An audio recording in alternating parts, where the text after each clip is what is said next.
Bonjour! We are now moving on to the second part. Yes, second part of our Lesson 7 notes. New flag today. This is the flag of Belgium. Belgium is a country in Europe. One of its official languages is French. It has a border with France. The other two official languages of Belgium are Dutch, which is the language mostly spoken in the Netherlands, and German. This is one of the countries that speaks French, not because of colonialism, but because of geography, which is a much nicer reason for people to be speaking French. People speak French mostly in the south of Belgium, in a place called Wallonia. Moving on from any of that. So, I mentioned to you all, when we were learning how to form past participles, that some verbs have irregular past participles. Okay? So they're not formed the way the other ones are, like they were in that chart I gave you, where ER becomes E acute, IR becomes I, and RE becomes U. Okay, some of them super irregular, completely irregular, and I think you'll notice some patterns with which ones are irregular.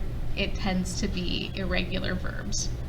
So let's take a look at some irregular past participles. Quelques participes passés irréguliers. Okay, our first one is avoir. The past participle for avoir is I. I. I know, it doesn't look anything like avoir or any of the conjugations that you know for avoir. It's just super irregular. So in context, cet hiver, Cécile a eu la grippe. This winter, Cécile had the flu. Sorry. Cécile had the flu.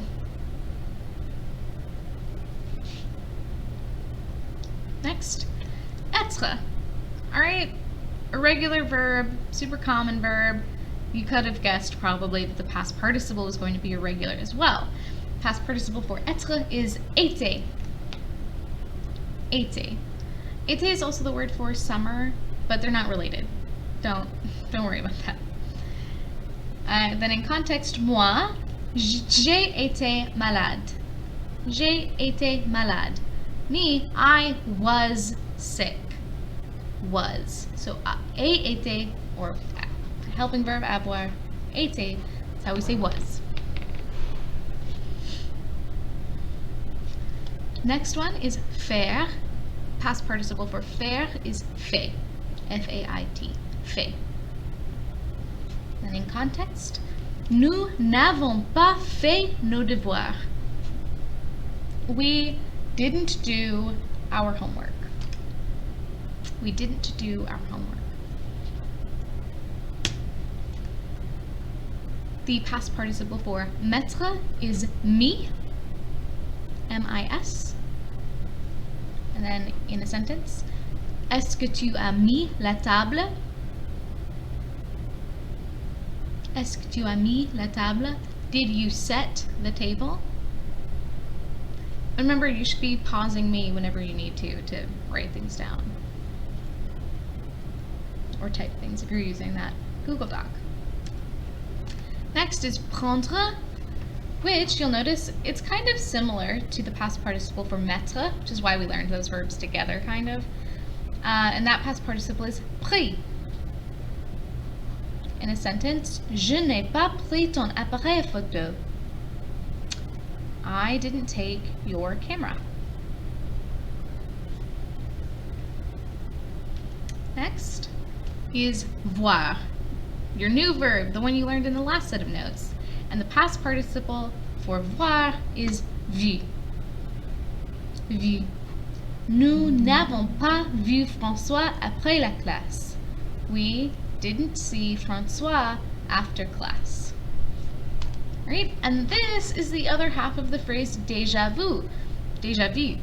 When we learned déjà, I mentioned, you probably know this from the phrase déjà vu in English. This is the other part. So vu by itself means seen. Déjà vu, already seen. So those are our past participles that are irregular, verbs you know. You will learn more, so in the future when I teach you verbs, I will give you the past participle, and if it is irregular, I will make sure to note it. So, être in the passé composé. We know the past participle is été now. It can just have a couple different meanings in the past tense. So the first one, Juliette a été malade. Juliette has been sick, right? So you could either translate this as Juliette was sick or Juliette has been sick, okay? Not that different, but they are different ways to say it in English. And then also, elle a été à l'hôpital.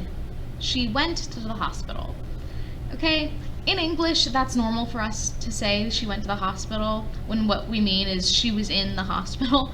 So that's just what the French literally says. She was in the hospital, right?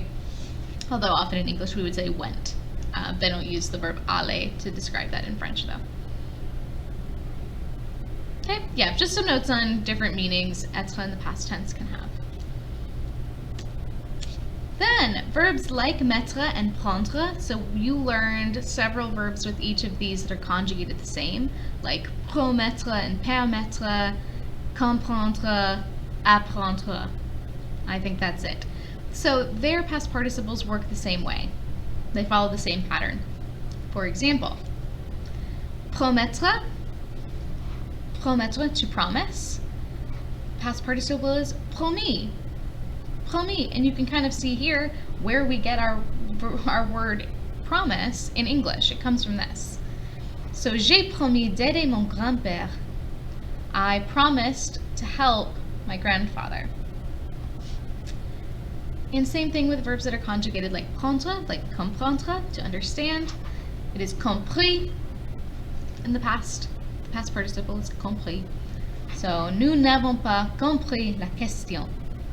Nous n'avons pas compris la question. We didn't understand the question.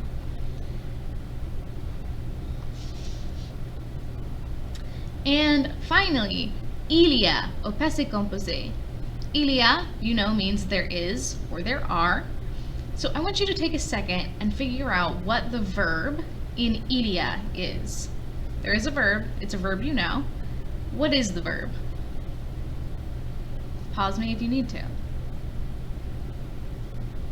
The verb in il y a is a, which is the conjugated form of avoir for il, right?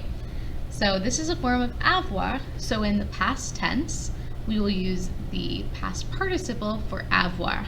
So same thing as doing the past tense all the time, helping verb, past participle. The helping verb is also avoir in the present tense. Then we'll add our past participle for avoir. So you can see here, il y a becomes il y a eu. There were or there was, right? Helping verb, past participle.